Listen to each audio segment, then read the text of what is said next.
Et maintenant, on va terminer notre révision de la grammaire.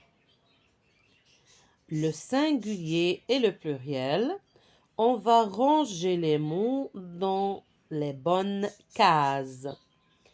Un chapeau, des arbres, les cadeaux, une maison, ses mains, un sac, une souris, deux jambes, deux tableaux dont chacun vous devez ranger les mots proposés. D'accord?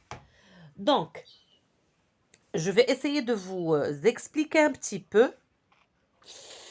Pour le singulier, ça veut dire un. Maman, une maman, une maman. Mais lorsqu'on dit les parents, ça veut dire que je parle du père et de la mère. Les, c'est le pluriel. C'est plusieurs. Pluriel, plusieurs. D'accord?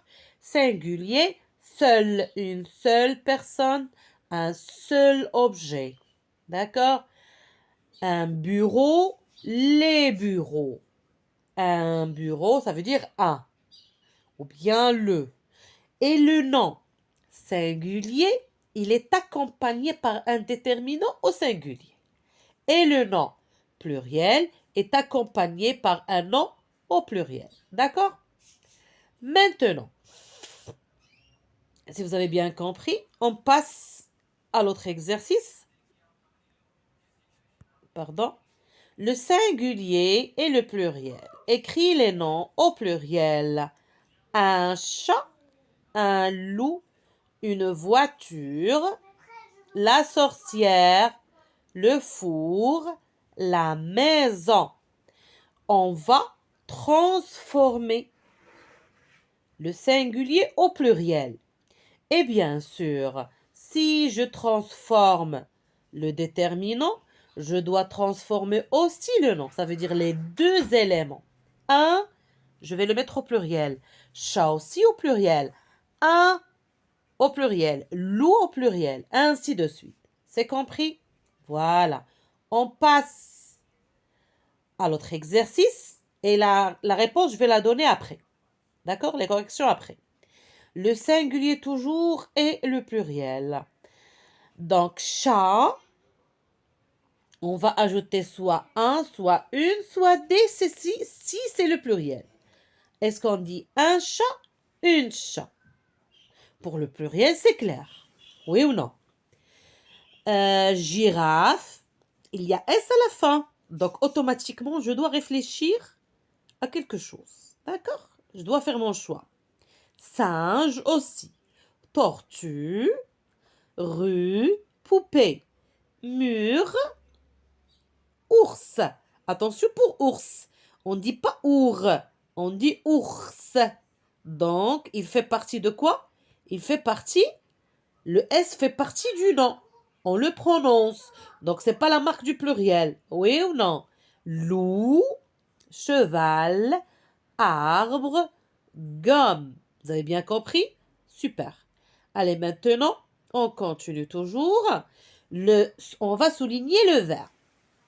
C'est une leçon qui peut être de grammaire ou bien de conjugaison. D'accord? Je mange une poire, nous courons après le bus, Alice coupe des pommes, je gagne une bille, les enfants jouent aux cartes, tu passes à la maison, elle écrit dans son cahier, le chien rogne un os, vous promenez votre bébé, Vincent monte dans le bus. Donc, si vous voulez ce PDF, vous allez le chercher sur Google, d'accord? Vous allez le trouver. Ça va vous faciliter le travail, vous l'imprimez et l'enfant va l'effectuer tête reposée, d'accord? On va revenir à l'exercice. On va souligner le verbe dans chaque phrase. Je sais, c'est le pronom sujet. Ça veut dire c'est moi. Qu'est-ce que je fais moi? Je mange. Donc, mange, c'est le verbe, c'est l'action. Que fait le sujet? Le sujet, il fait une action. Et c'est laquelle, bien sûr, c'est mange. Nous, c'est le sujet. qu'est-ce qu'on fait? Qu'est-ce que nous faisons? Nous faisons quelque chose. Vous allez trouver ça. Alice. Qu'est-ce qu'elle fait, Alice? Que fait Alice? Que fait Alice? D'accord? Ainsi de suite. C'est comme ça qu'on trouve le verbe en posant la question. On continue toujours avec la grammaire. Ici, le sujet du verbe. On va trouver le sujet du verbe. Tout à l'heure, on a essayé de trouver quoi? Le verbe, l'action du sujet. Que fait le sujet? Ici, on va trouver le sujet. Ça veut dire la personne qui fait la chose. D'accord? Celui qui fait l'action. D'accord. Celui qui fait l'action. Ça peut être une personne, ça peut être un objet, ça peut être un animal. Oui ou non? Le pouce, c'est donc, une fois qu'on va trouver, qu'est-ce qu'on va faire? On va souligner le verbe et on va entourer le sujet. Pourquoi? Parce que pour trouver le sujet, on a besoin du verbe. Et pour trouver le verbe, bien sûr, on a besoin du sujet. C'est bon? Très bien. Le poussé lance ses cailloux. Il faut trouver le verbe pour trouver le sujet. D'accord? Le chaperon rouge mange une galette. Le loup voyage beaucoup. Lina et Sam rangent leur chambre. Aujourd'hui, mes copains jouent chez moi. C'est bon? Excellent. Vous avez bien compris. Comme je le dis toujours, vous pouvez mettre en pause la vidéo, répondre et puis passer à la suivante. D'accord? On passe ensemble à la suivante consigne. Ça, c'est très simple. Je sais bien que vous allez le faire tranquille, sans souci. Complète avec le groupe sujet qui convient. Nous, Zoé, elle, vous, tu. Et c'est la terminaison du verbe qui va nous aider à trouver le bon sujet. Parle, eux. Eux, c'est la terminaison. Bien sûr, on va chercher, est-ce que c'est nous? Est-ce que c'est Zoé? Elle avec S, vous ou bien tu? Zoé, par quel pronom on peut la remplacer? Bien sûr, parce que c'est une fille, elle n'est pas présente, donc elle est absente. Le sujet, vous le connaissez très bien. Parle ENT, automatiquement, vous pouvez trouver la réponse directement. Parlons ONS, la terminaison. Parler EZ, la terminaison, c'est EZ. Et parle ES, la terminaison, c'est ES. Ça va vous aider à trouver les réponses sans souci. C'est clair? Super. Allez, maintenant, qu'est-ce qu'on va faire? Les pronoms. On tourne les pronoms personnels, pardon.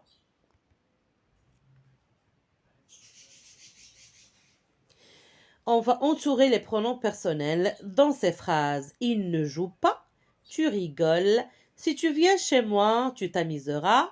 Tu t'amuseras. Comment allez-vous? Je sais ma leçon. Nous rangeons très vite. Nous nageons très vite, pardon. J'ai un petit mal.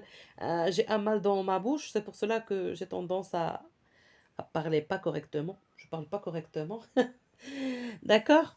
Elles connaissent la France, ils sortent sous la pluie, mais elle ne sait pas y aller. Vous mangez un gâteau. Donc, je crois là, c'est un exercice très facile. C'est un simple jeu de repérage. Vous connaissez déjà les pronoms personnels sujets. C'est facile de les repérer facilement. Et vous allez faire quoi? Vous allez les entourer. Je vais m'arrêter là. Je vais arrêter même la vidéo, je ne vais pas donner la correction, le temps que vous vérifiez si vous avez bien compris. Et la correction, ce sera pour bientôt.